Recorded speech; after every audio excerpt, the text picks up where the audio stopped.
I don't know if I'm sitting in the best area. I don't know. There's such good reception here. But anyway, I came to some amazing conclusions and I came to some aha moments. And it was all really based on all this work that I've been doing these years on my mind and mind training. I'll tell you for a second, going back 3 or 4 years ago, this whole world of like training your brain, training your mind, the law of attraction, being careful with what you say, being careful with how you're thinking, that whole world was very, very, very elusive to me. I felt like coming from a Beis Yaakov background, coming from a very learned background. I used to learn like a yeshiva bacher. I used to like really lock myself in libraries, base madrasas, in my school library, and learn. And there was a lot of Torah that I was learning. But at the same time, there was a whole other aspect of me, which was emotions and feelings and unfinished business and certain traumas and certain things that I was just carrying with me. You know, as you go through life, you just like you carry and your burden almost like can get bigger and bigger as you go through life because you don't have the right tools to deal with it. And so I used to sit in these libraries and I used to research and I love learning. I love learning, especially Torah and philosophy and psychology of life and mysticism and all of that. So I was in that world. And as you all know, when things started to fall apart very quickly, then in my life, I didn't know what was wrong. Like I felt like my Torah is not good enough. My Shabbos observance is not good enough. I should give more tzedakah. I should be more careful with my speech. Perhaps I'm like, I gossip too much. Or I was going in that way, in that direction. I was going in the direction of I'm not doing enough. I should be doing more. And then with the grace of God, really, He had so much pity on me. He introduced me. Somehow it happened that I was introduced to this whole world of training my mind. And I was introduced to the world of knowing how to give my feelings a stage. Almost like, if you're with your kid, you pick up your kid and he comes into the car and he's crying. What's your knee-jerk reaction? What are you going to say to him? You're going to say to him, shut up and stop crying? Right? What are you going to say to him? Clearly he's crying because something's bothering him. Clearly he's crying because something happened to him. For you, it's difficult to deal with it. It's difficult to hear it, right? We can go into the psychology of why that is. It could be that you weren't heard as a child, that no one had patience for you and your tears, so you learned that kind of behavior and you're like that with yourself, and you're like that with your children or other people around you. You can't handle emotional vulnerability or whatever it is, right? But your child comes in the car and he's crying because something happened. So what would you naturally do? What would a person naturally do? They would give space. They would give space for that child's emotions. They would say, okay, so what happened? And what did you say? And how did that make you feel? And you would be there for them. And then that would get cleared up because they got it off their chest and hopefully you knew what to say and things got better and then you move on. Right? But what happens if there's this kid and every single time the kid sees you or every single time you pick him up, he's crying and you just ignore him? You ignore him, or you tell him to stop it. You tell him to grow up. You tell him to be a man. You tell him to be strong. You tell him to lick his wounds. You tell him to suck it up. You tell him all the things that you feel are important to tell him. Because come on, get a grip of yourself. So what happens when, let's say a parent, God forbid, would do that to their child, what happens is that the child's need to talk and the child's need to express and the child's need to feel gets trampled, gets pushed down. And then that sends a message to the child that my feelings are not important and what I have to say isn't important or what I feel is irrelevant or I shouldn't be feeling it because it's weak or because it's stupid or because whatever. Right? That's the message that we're sending. And today I was teaching, and one of these girls came up to me afterwards, and when I was talking to her afterwards, I had like a flashback of myself. It was so crazy. And basically what she said to me in short was she lost her mother at a young age, which was a very big trauma all of a sudden. Her father got remarried, which was very, very, very sudden and right after the death, and it was very traumatic for her. And then after that happened, she was in a relationship of some kind, and then she was raped. And the girl sitting in front of me, and all she keeps doing is just knocking herself. It's almost like she just kept on saying, like, I just want to have people in my life. I just want to not disappoint people. I just want to stop pushing people away. I just want to make people like me. Right? And she was so focused, so externally focused on how wrong she is or how messed up she is. And that's why she doesn't really have friends. And that's why she's not really being heard. Or that's why she's not really loved. Or that's why she doesn't have a significant other in her life. Right? Because she's so screwed up and because she's so messed up.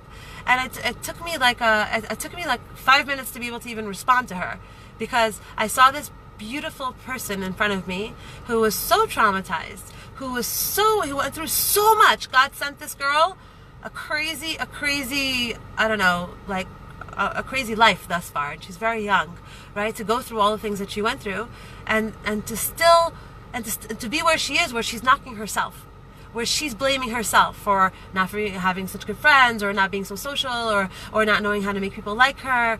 And all I kept telling her, and I kept steering her back in the direction of, my friend, you have to know that if you are going to look outside of yourself for acceptance and assurance and love, even though that is what we all do, we're all always looking outside of ourselves for people to like us and to appreciate us and to accept us and to say, you're good. You got a thumbs up for me, so therefore you are good. You have value in my eyes.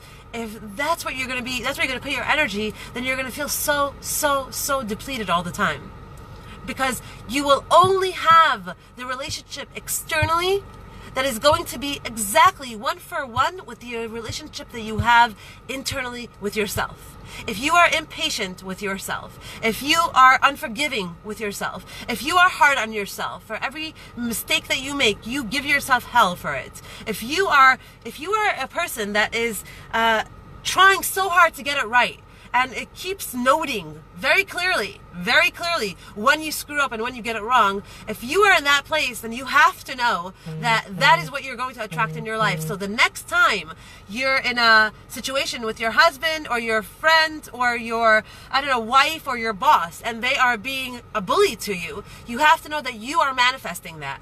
You are manifesting that bully in your life, because you're being a bully to yourself. And you have to know this, because it's a rule of thumb. And this is what I'm like, I feel like I'm like screaming from the hilltops these days, because literally this is what saved my life. It saved my life. It saved the quality of my life. It saved my ability to pick up the pieces and move forward and make a better life for myself and my kids. It gave me the opportunity to stop saying, I feel bad for you, Devora, and to start saying, I believe in you, Devora. And it wasn't just like, I don't feel bad for you, I believe in you, go, Devora. It wasn't like that. It wasn't like a pep talk. It really came from my gut. And I was the last person ever on planet Earth to ever talk about self-love. If you go back to my early videos on Torah Anytime or even on YouTube, I had never discussed these things. I taught Torah straight up, like good Torah, awesome Torah, but very, very, very sticking to the text. And this is all Torah. That's what's so amazing about the series that I'm giving now, Breakthrough 2, Breakthrough 1, is because this is really all Torah. I just was never taught any of this. And I'm assuming neither were you ever taught any of this either. And this is all in in every page of our beautiful holy scriptures. And that, there's so much on this concept of knowing how to train your mind to stop being a villain, to stop being a bully, to stop calling you out on every single thing, to stop abusing you whenever you make a mistake. Because if you want to have better quality relationships, if you want to attract better quality people, if you want to be able to feel safe and feel good in your skin, if you want to be able to trust yourself, if you want to be able to not be afraid of people leaving you and abandoning you, if you want to be able to be in a place in your life where you're not running after people, after good people, after relationships, but they're coming to you, and it feels so natural and it feels so real, you have to know that you have to like you would with a child that is outside of you. You have to raise this child with patience, love, attentiveness. You have to. If you don't give this child the attention and the space and the love that this child needs, it will forever be looking for it outside of itself. And when you're feeling like, I need to get that love and that attention, let me go here, let me go out to that club, that restaurant, that party, let me put myself on all the social media platforms, let me make a lot of noise around myself because I want to get attention, you have to know that it's going to be so shortly lived, so fleeting, so depleting in the long run. It leaves you emptier than you were before.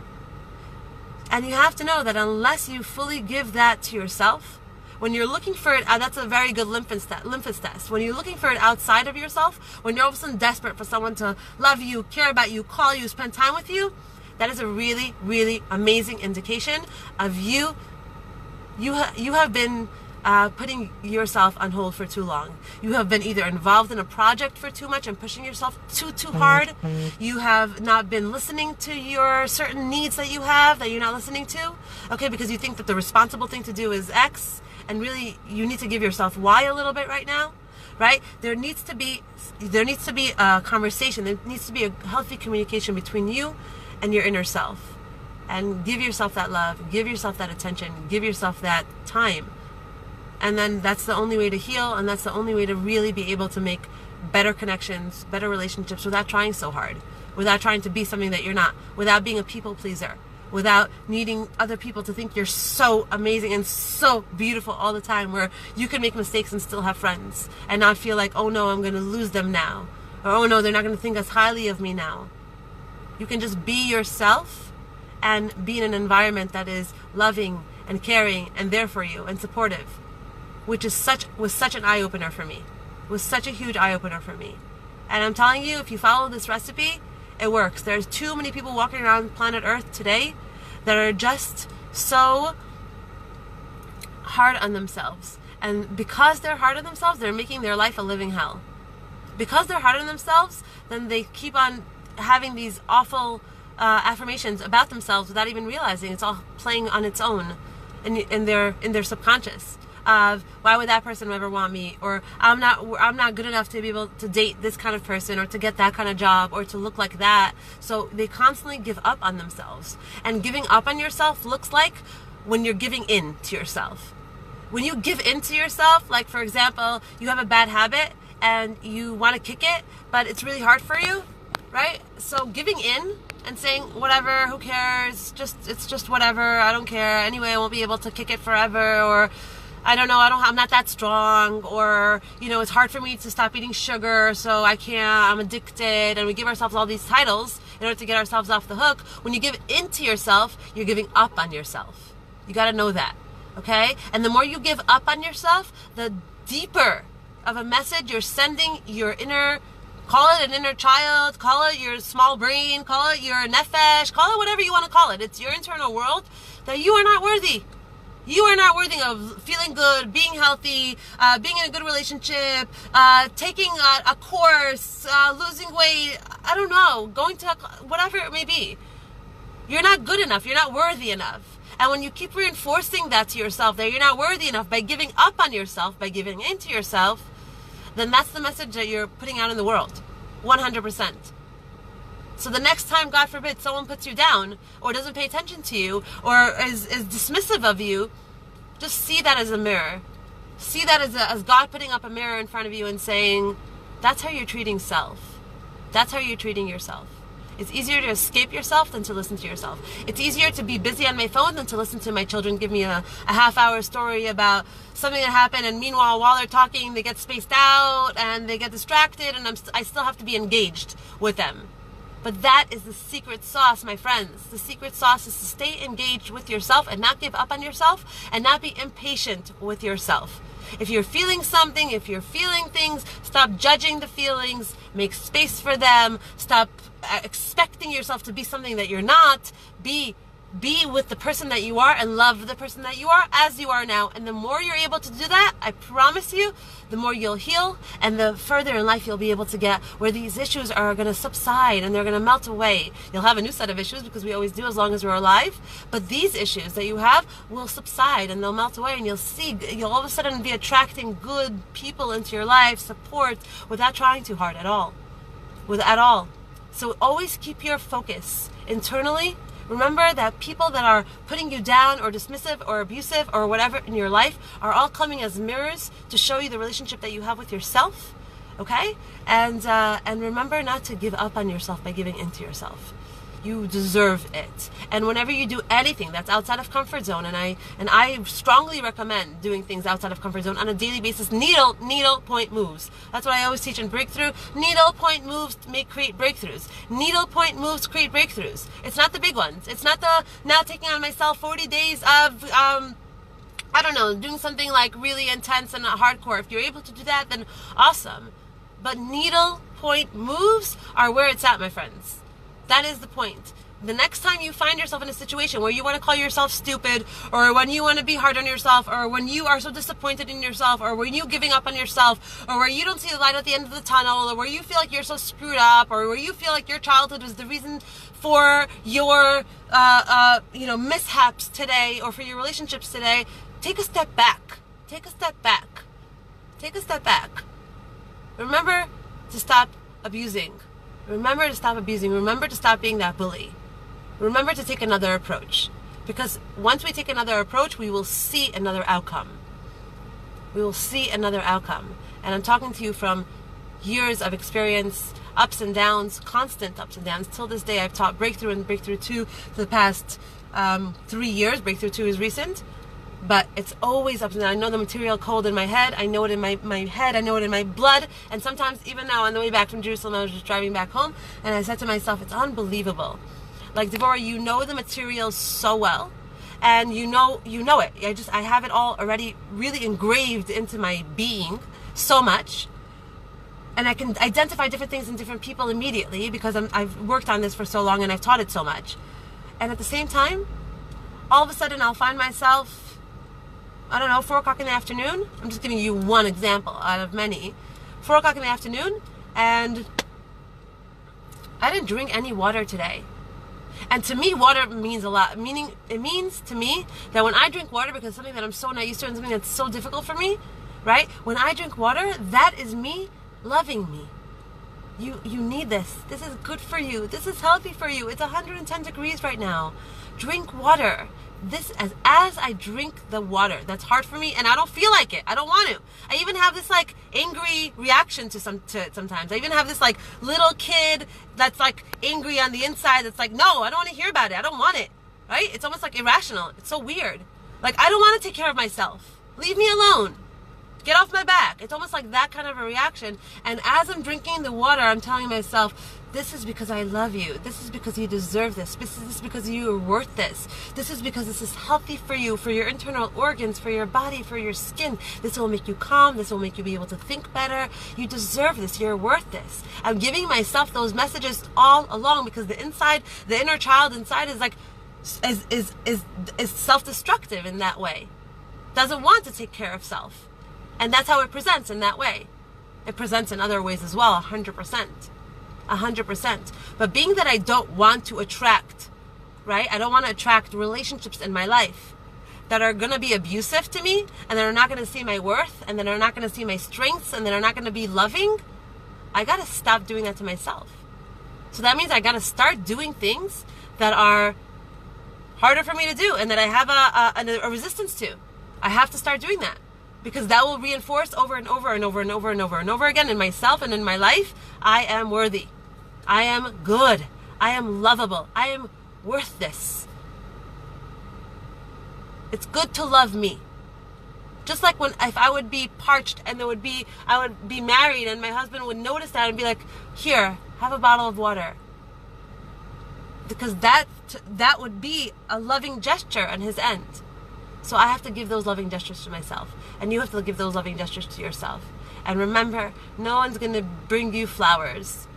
You have to decorate your own garden and plant your own seeds and grow your own beautiful bouquets. And once you do that, you'll see the flowers will come rushing in. But stop looking on the outside at the rest of the world on social media and, I don't know, to your parents, to your siblings, to your spouses, to your children, to be your loving, whatever, shining night, whatever it's called. Night shining, what's it called? I forgot. I've been in Israel for too long. Night on the shining horse. Something like that. Don't look for it to come from the outside of you, because it's not going to come from anywhere. You're a magnet. Whatever you put out, you get back. So put out love And the way to put out love is not by trying to love other people or trying to get them to love you. The way to put out love is by really and fully being your own best friend.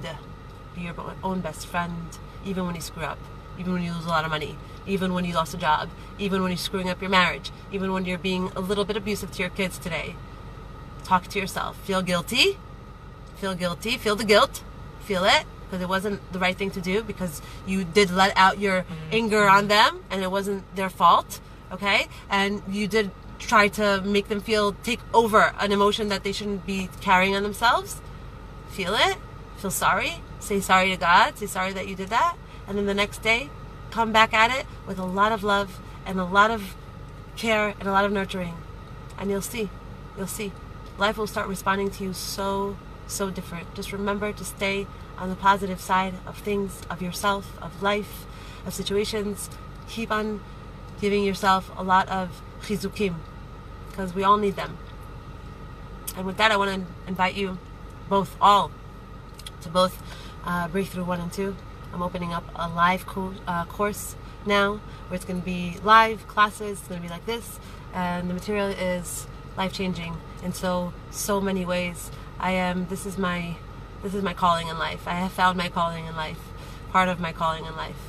It's so life-changing, it's so big, it's so brilliant, it's so wonderful, it's so tremendous. If you haven't given yourself a boot camp in thinking and learning, teaching yourself how to think in a way that is going to benefit you, then I suggest you do this program. You can go on my website, you can see the difference between 1 and 2, see what matches you better, what fits into your life better, and invest in yourself. Give yourself gifts along the way, because they're only going to make your life easier and better and happier, really. So thank you for watching, and feel free to share this video. And okay, I'm going to start reading these comments. I have to go pick up my kid. Have a good day. Bye.